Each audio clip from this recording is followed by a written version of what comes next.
రాయి ఎవరి చేతిలో ఉంది? ఎవరు కొడుతున్నారు? రాయితో ఎవరు కొడుతున్నారు చూడండి. పూల కుండీలు కూడా చూపించరా?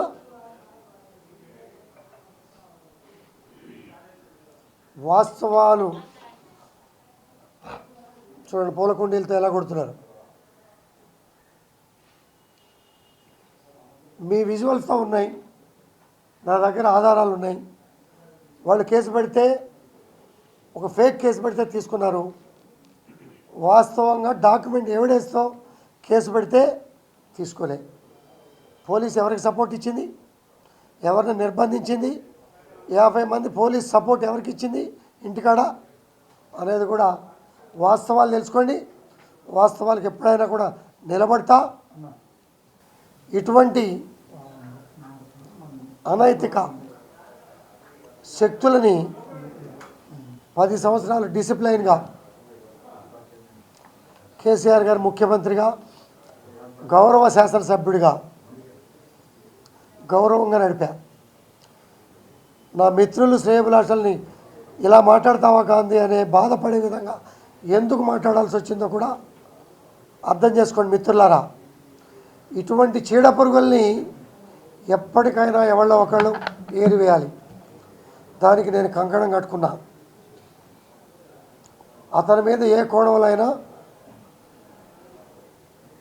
ఫైట్ చేయడానికి సిద్ధంగా ఉన్నా.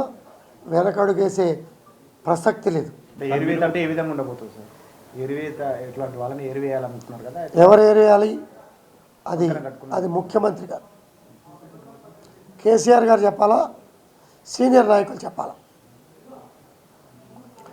మంచి చెడు అనేది ఆత్మ పరిరక్షణ అనేది ఉంటుంది. మీరు ఇందాక మాట్లాడుతూ కూడా ప్రాంతీయ విభేదాలు అంటున్నారు.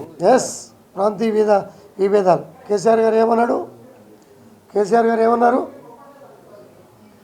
ఎవరికైనా కాలులో ముళ్ళు గుచ్చుకున్న నోటితో తీస్తా.